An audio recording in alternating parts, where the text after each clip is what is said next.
Welcome to the deep dive. Today, we're really getting into the military world of ancient Sparta. Yeah, it's a fascinating topic. We've got some great sources looking at, how it all started, their actual practices, the impact they had. And their legacy, too, right? Yeah, Which still kind of echoes today. exactly. So our mission really is to pull out the key things that made Sparta this incredible military machine. We want to understand that influence and maybe, just maybe, separate some facts from the, let's say, cinematic versions you might know.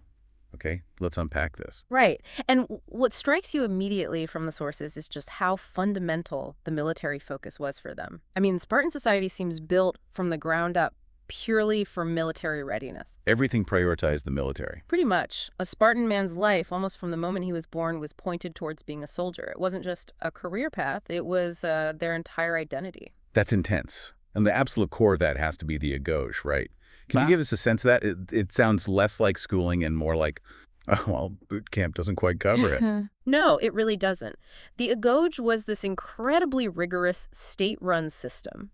And it wasn't just about push-ups and running, though there was plenty of that. It was about discipline, absolute obedience, creating this powerful group identity. All vital for the phalanx, I imagine. Precisely. I think constant hardship, very few comforts, a relentless focus on toughness.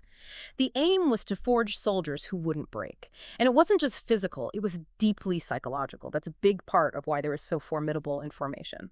Okay, so that covers the men's training. Now, Spartan women. They often come across quite differently from women in, say, Athens. How did this military culture shape their lives? That's a really important aspect. Spartan women weren't soldiers, obviously, but their role was crucial for the whole system to work. They were expected to be strong, physically fit. To bear strong sons for the army. That was certainly part of the ideology, yes.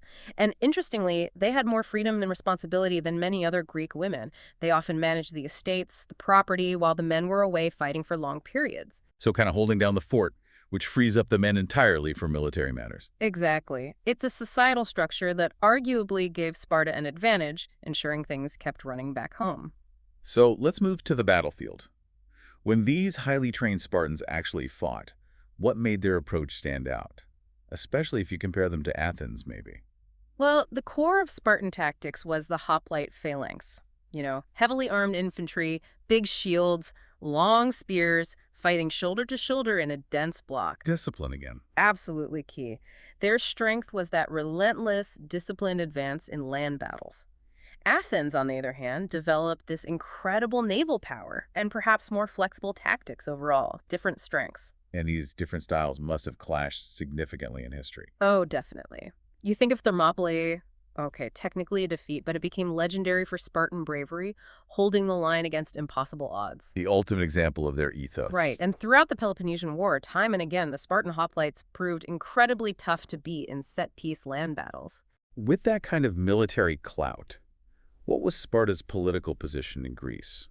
Were they the dominant power for a while? For a good stretch, yes. Their army allowed them to exert huge influence. They led the Peloponnesian League, basically an alliance under their command, and often called the shots with other city-states. A power like that breeds resentment, I guess. Inevitably, it led to fear, rivalry, and eventually other states banding together against them, like Athens, of course. Which brings us to the big one, the Peloponnesian War.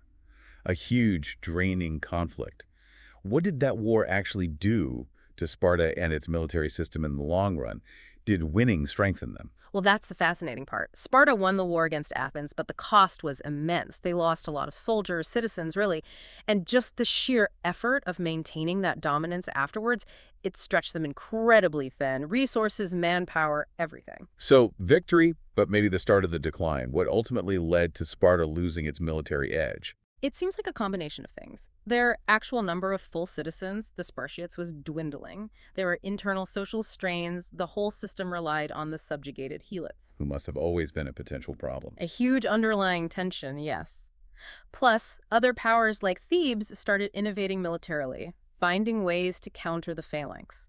The Battle of Leuctra in 371 BCE was a shock, a decisive defeat that really showed the cracks in the Spartan military machine. So Sparta's dominance wasn't forever, but its influence, its ideas, they didn't just vanish, did they? How have these Spartan traditions, if at all, maybe influence modern military thinking? This is where it gets really interesting. You definitely see echoes. That intense focus on discipline, rigorous physical training, building strong unit cohesion, those are principles still valued in many modern armies. The idea of a professional, dedicated warrior class committed to service above self, Hmm. that resonates too, even if our societies are structured completely differently. Okay, and the flip side, modern portrayals, Mhm. movies, books. Mm. How does Sparta usually get shown? Are we getting the real picture, or is it more simplified? Often it's quite romanticized, isn't it? Focusing on the heroism, the toughness, the battles, think 300, which is compelling cinema, but But misses some complexity. yeah, it often glosses over the harsher realities. Hmm. The reliance on the helots, the extreme social control, the lack of individual freedoms within that system. It wasn't just about heroic warriors. It was a very specific, very rigid, and in many ways brutal society. Right, so wrapping this up, it seems clear Spartan society and its military were just inseparable, almost one and the same thing. Yeah. From the agoge shaping every male citizen to the unique support role of women to their battlefield tactics, it was all geared towards military power. Absolutely. And that focus left a huge mark on history, and elements like discipline still echo. But yeah, modern views often polish it up quite a bit. So it leaves you thinking, doesn't it? What does it really mean for a society to pour everything into military might like Sparta did? What are the strengths, obviously, but also the deep, maybe inherent weaknesses of that kind of total focus? Definitely something worth considering. Thanks for taking this deep dive with us.